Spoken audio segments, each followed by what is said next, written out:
Greetings and welcome to Stellaris, and an advanced look at the forthcoming Leviathans expansion, which is due out this very Thursday, whereupon strange beasts will stir in the great void between stars, ancient technologies will awaken, and various other very sci-fi-ish things will no doubt occur, some of which is also available for free as part of the 1.3 patch, which is being deployed at the same time in standard Paradox Grand Strategy fashion. So, without further ado, let's dive in. We're going to create a new game, and we're going to create like kind of a small game. We're just going to quickly run through, see what various new and wondrous contents we can discover as we go. Let's create a new race. Why not? It's always good to create a race, I find. And we're going to select a different appearance. We don't want to be humans. They have added some new like human variants, which is part of the free 1.3 patch. They've also added various pretty races or cutesy races. Hold on. For example, these, oh, look at the little cute butterfly things. Apparently that is a female. Molluscoids. Oh, it's so cute. It's like a little starfishy thing. And also this chap here, who's like just a cute little snail creature. Fungoids. Oh, it's just, oh, isn't it a cutie pie? We need to pick one of these, and I think I'm kind of tempted by like the little flutterby, but I mean, how could you resist this guy? He's so cute. He's like a little cute Slurbian. That's exactly what they're going to be. They're going to be Slurbians with 2 A's because you know that's how they roll. Also, like fat fingers and basically tentacles. So, you know, they just kind of like mash whatever their equivalent of a keyboard is.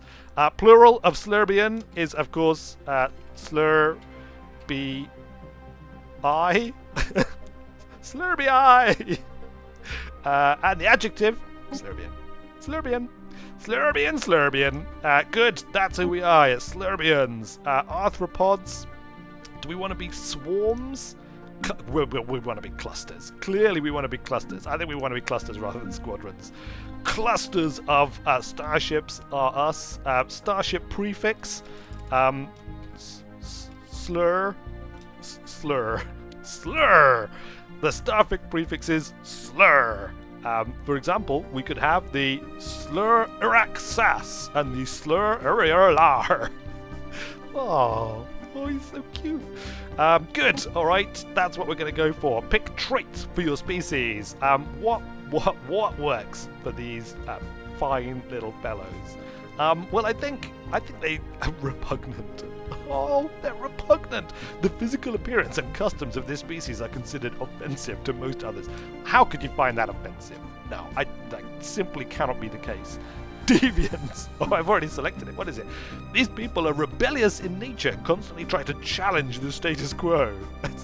Deviants? Do we want them to be deviants? Should we want them to be deviants? Decadent. This species requires slaves or servants to feel content. Intelligent. Clearly. Look at the intelligent chap. That's got to be good. Trait points left, 0. Trait picks left, 4. Right, we need a negative then. Let's go for... And charismatic, other species happiness plus 1%.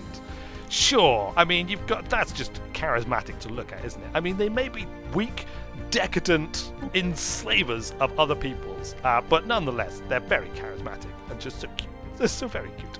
Good, alright, we have our traits.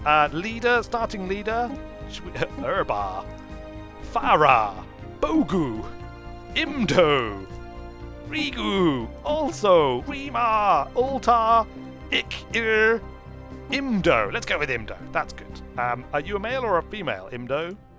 Male. Female. Female. Sure, why not?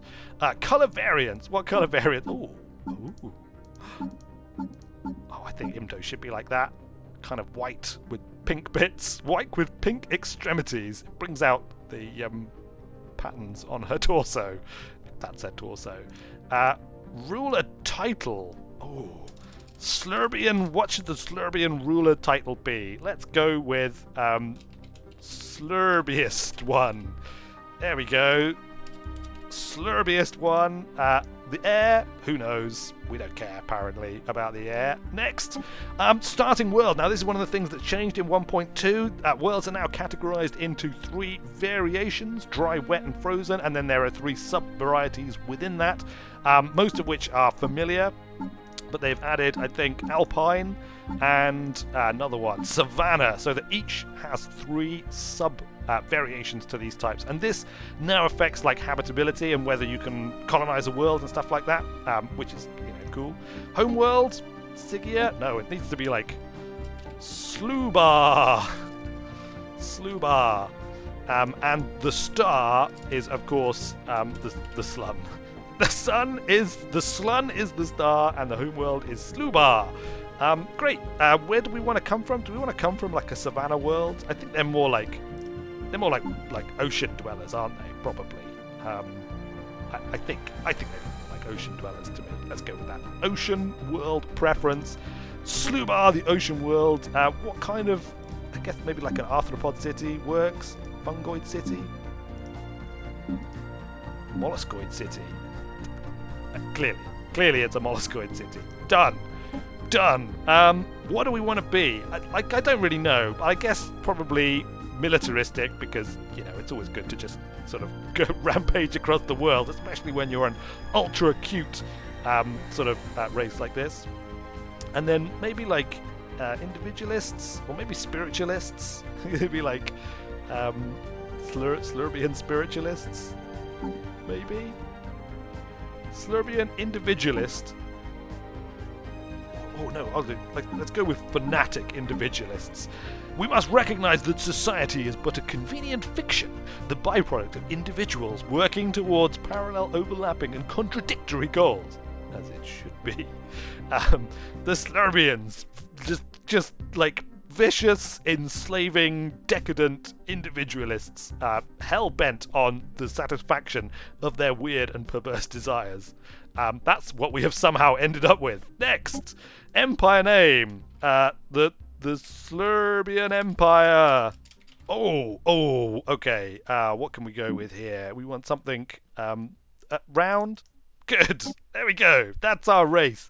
Starting weapons. I think we're going to go with projectile weapons. Why not? That is their way. FTL method. All right. Well, we did warp last time. We're not going to do warp this time. I think maybe we're going to do wormhole travel or hyperspace. I know like hyperspace is like horrendously gimped compared to the others, or at least it was in previous versions. I'm not sure if that's something that they've actually addressed with patches and things.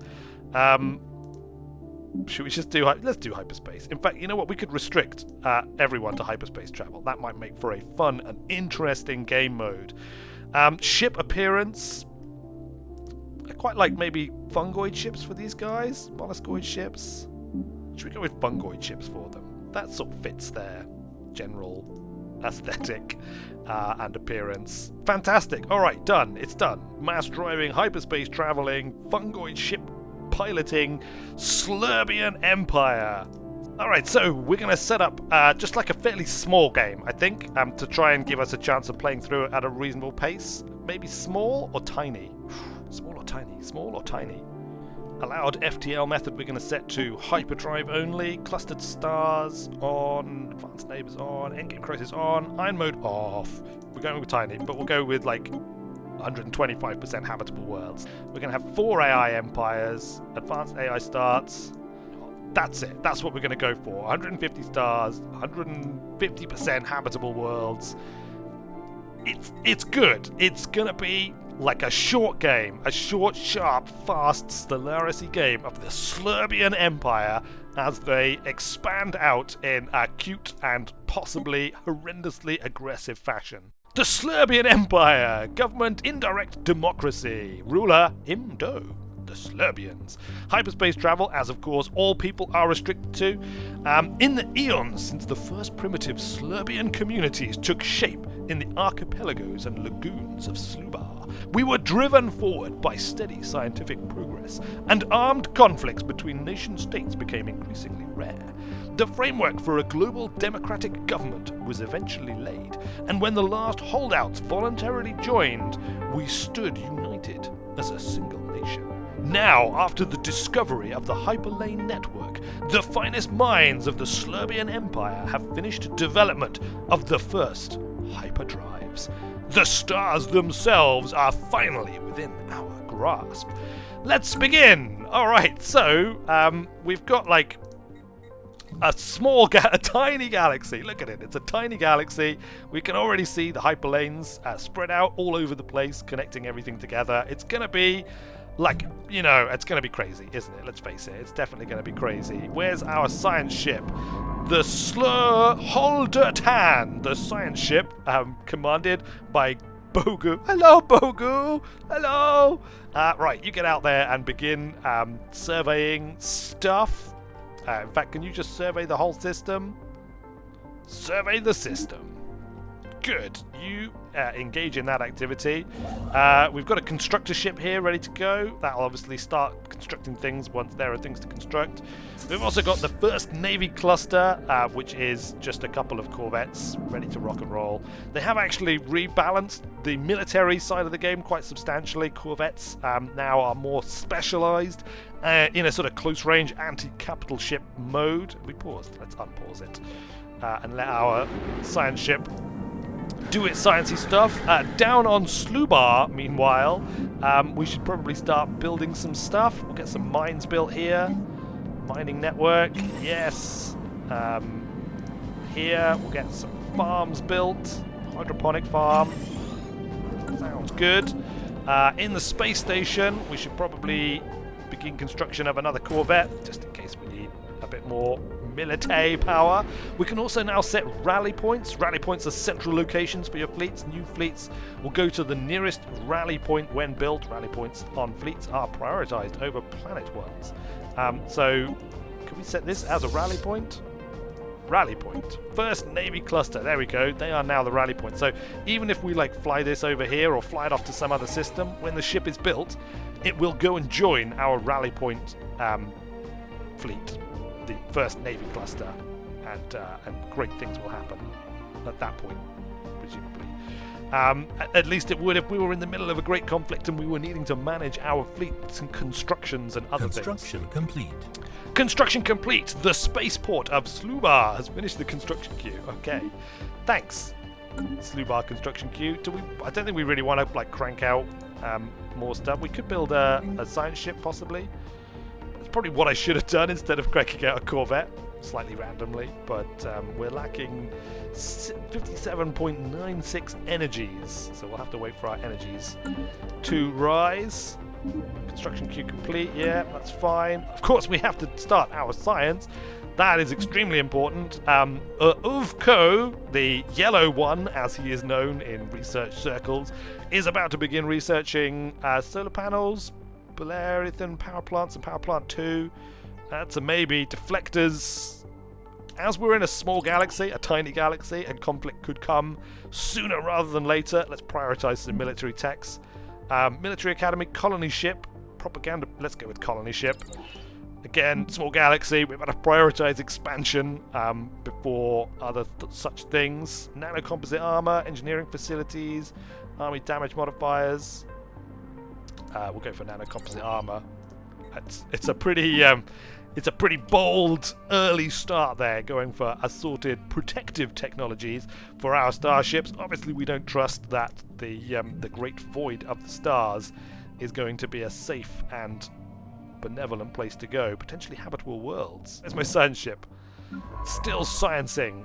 So far, he hasn't found any useful resources for the construction ship to actually construct, unfortunately, so we'll just have to wait on that. However, the old science ship, the Leviathan, is continuing to scan our home system and discovering just how many boring, empty, dead worlds there are in our home system. But at least we kind of hang out in this beautiful sort of yellow nebula. It's very pretty, as of course are we, the Slubaar people.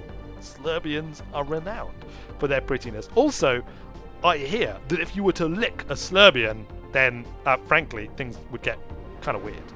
I mean, if you think licking frogs is weird, you haven't even lived until you've licked a Slurbian. But so far, nobody else in the galaxy has experienced the wonder that is to be had by licking Slurbians, because you know, we haven't met any of them, but soon we will. However, the construction ship, the Tintin, really? Okay, the construction ship, the Tintin, can now construct a mining station, or at least it could construct a mining station if we had enough minerals. Sadly, we do not have enough minerals, so I guess we'll just continue to just sit on our hands. At least we built that other Corvette, though, eh?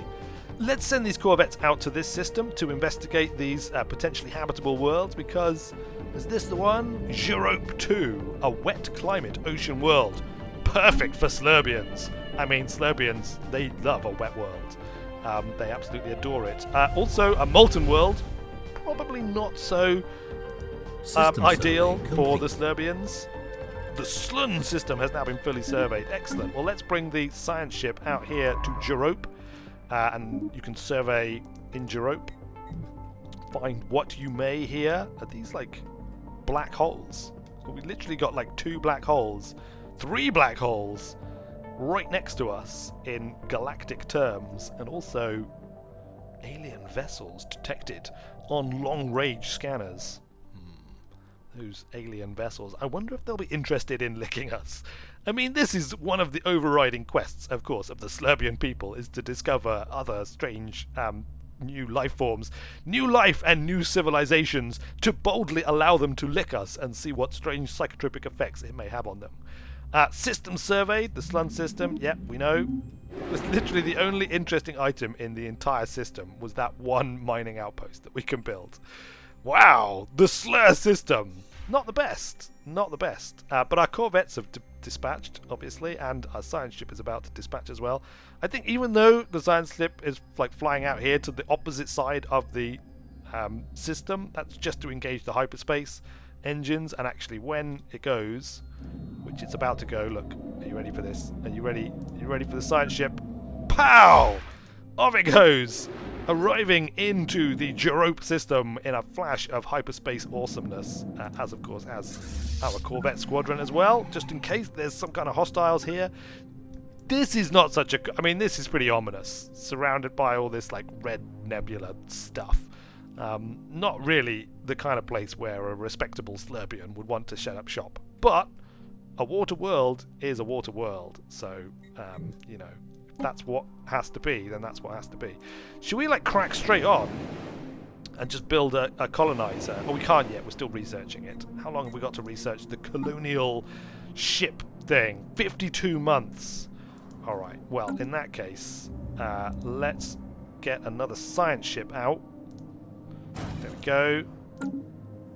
Because we want to do more surveying. We want to find better systems. There must be better systems than the Slun system out there to be discovered and brought under the tentacled grasp of the Slurbian Empire and all who look upon it and are in awe, and also probably slightly just tempted by the whole licking thing.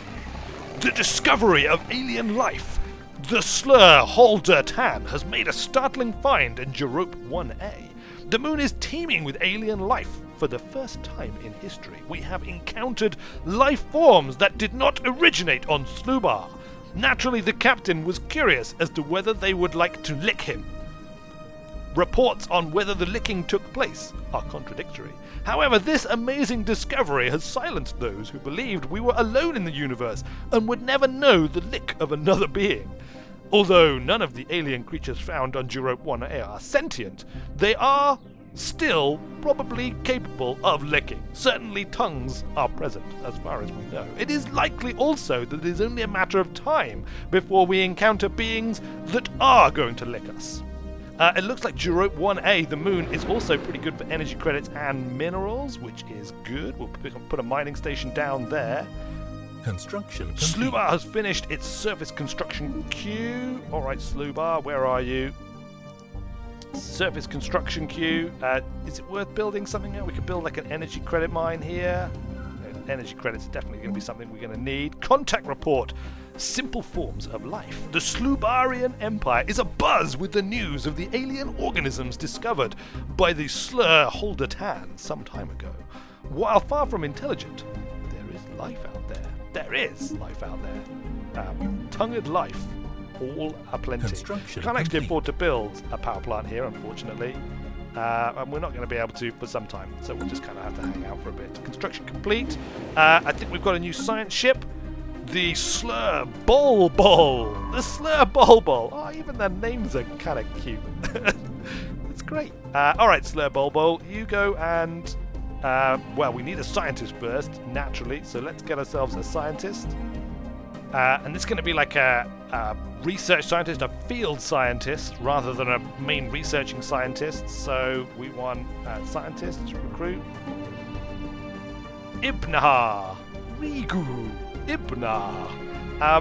Good. I suppose Ibnah is the youngest. Skill level 2. Archaeologist. Ancient civilization anomalies. Okay, that's perfect. Ibnah, you literally were made to be a field scientist. And so, a field scientist you shall be. To recruit you, we'll stick you aboard. Ibnah, there we go. Aboard, and the science ship, the Bulbul. These are the continuing voyages of the starship Bulbul, seeking new life and new tongued civilizations to boldly be licked where no Slurbian has been licked before. This is a family-friendly channel. Anyway, such adventures will have to wait until next time. So far, there have been no signs of these great and terrible entities drifting between the stars. But have no doubt, they are out there and we shall find them. But until then, thanks a lot for watching, everyone. I have been Weird Wizard, and I will see you later.